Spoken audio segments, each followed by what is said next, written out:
Greetings, all gallant sailors on YouTube. Welcome to Abyssal Recap. Today we will sail our way back to the 18th century.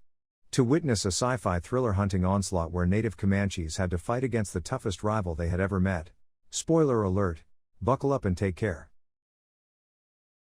In 1719, the plains of North America were still native Indians' territory. Naru was the best healer of the Comanche tribe, specializing in using an herb to cool patients down and stop bleeding. In addition, because she has a super smart dog making her the tribe's best tracker, able to find the prey several kilometers away. However, she does not like her position in the tribe. She wants to be the strongest hunter like her brother Tabe, but which is a dream that is difficult for her to achieve because her brother is so skillful for all to see. He can shoot down flying eagles with single arrow and hunt down fierce animals. Recently a cougar disturbed the peace of the tribe. Tabe says Naru can come on the search party, but only to help track the cougar and provide medical treatment if they find the hunter alive. They retrieve the wounded hunter and depart, though Tabe stays behind to ambush the big cat. Naru circles back with Pak and finds Tabe. Together the three set a trap for the mountain lion, but it kills Pak. Naru faces off with the big cat on the branch of a tree, but she falls and strikes her head. She wakes up in her family home, having been carried back by Tabe.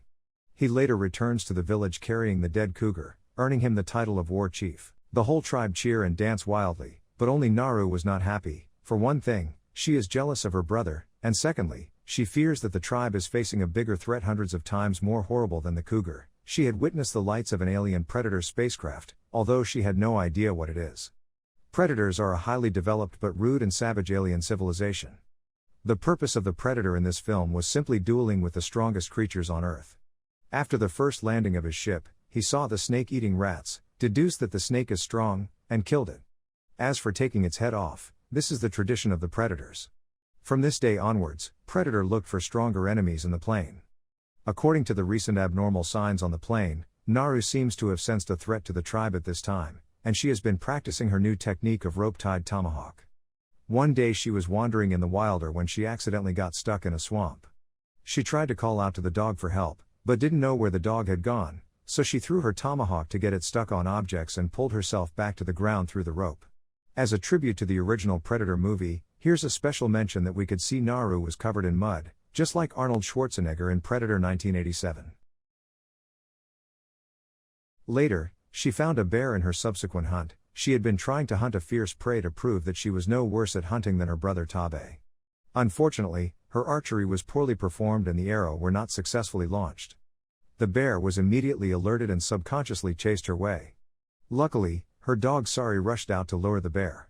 Naru tried to shoot another arrow when the bear was busy chasing Sari, but she failed again. She hid in a beaver dam. Unexpectedly, the bear was almost done wrecking the beaver dam, and then the predator came.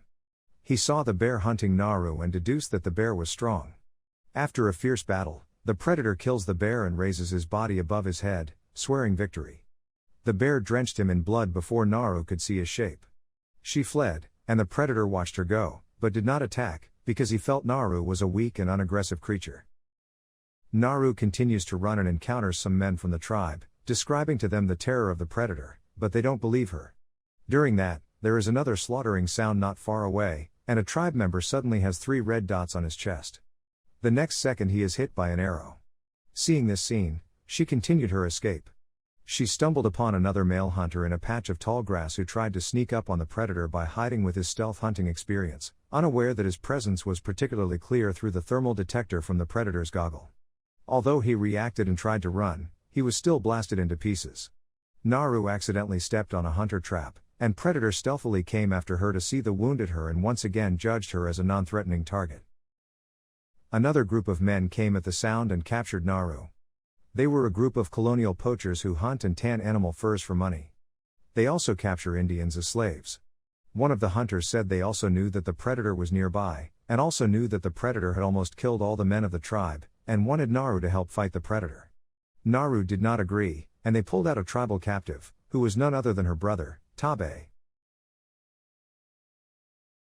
The next day the poachers tied Naru to a tree with her brother and tried to use them as bait to lure the predator in, but what they didn't know was that the predator had already prepared an ambush in the shadow. In no time, the hunters were killed one after another.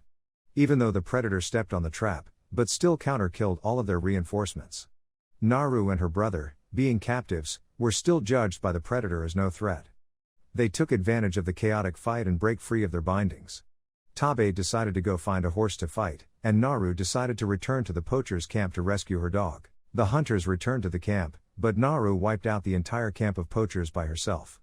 After the battle, Naru found a survivor in the camp, who was badly wounded and asked Naru for help, and in return, he was willing to teach her how to use firearms. Naru treated the man with the unique herbal recipe she had been using. After consuming the herbs, the survivor felt extremely cold, as if he was dying. Shortly after, the predator came back. Naru sensed the predator through the sounds, and immediately hid behind a tree. The wounded survivor lay down and played dead. As the herbs lowered his body temperature, the predator did not find him through his thermal detector, but then the predator just stepped right on his injured body and he let out a scream of pain, then got brutally murdered in the next second. At this very moment, Tabe finally came on his horseback, and he knocked off Predator's helmet. With the helmet falling to the ground, the arrow missed the dog and hit right onto the tree, which was where the laser aiming at. Naru learned this useful piece of information, that the helmet might guide the arrows onto where it's aiming at. Tabe dodged 2 more misguided arrows by the predator. He then used his agile physical skills and bullseye archery hit the predator multiple times. But the predator had an unbelievable strong physique and carried on the fight. The predator, seeing that he could not keep up with Tabe's agility, he turned on his stealth device. Tabe, knowing that he was about to die, he ordered Naru to run, and at the next second he was pierced through by sharp claws. Naru managed to escape at loss of her own brother. At night, Naru found a lost member of the colonist poachers nearby. She immediately came up with a plan. She first knocked the man unconscious, cut off his leg, and placed a broken firearm next to him.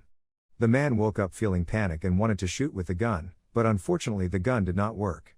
The man's heat attracted the predator, while Naru was not detected because she had taken the herbs to lower her body temperature, making the predator thought the man holding the musket was the only rival, so he beheaded him and took his head as a trophy. Naru takes the opportunity to shoot at predator, knocking his helmet off. She picked it up and bailed away. Utterly enraged by the sudden move, the predator rushed out into the woods to trace Naru. Naru leapt from the trees and attacked the predator, jabbing the predator. But the predator was too strong and broke free with brute force, knocking Naru onto the ground and tried to execute her with spear. Suddenly, her dog appeared and saved her. Naru managed to get back to her feet. Being unaware of the large number of traps placed in the woods, the predator trapped his right arm into the tree. Naru picked up Predator's spear and thrust it at him.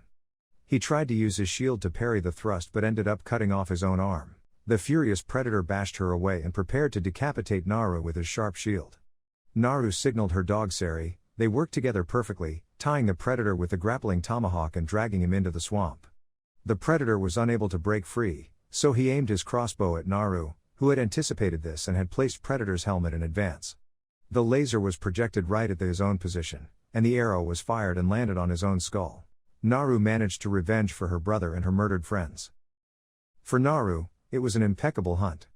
She returned to the tribe in the next morning with Predator's skull. With almost all of the tribe's strong men killed, the tribe needed a new leader, and Naru was awarded as the new war chief, just as her brother Tabe. But, is it really over? Get to the chopper! That's the end of this video. If you do enjoy watching it, feel free to leave a like and consider to subscribe to the channel.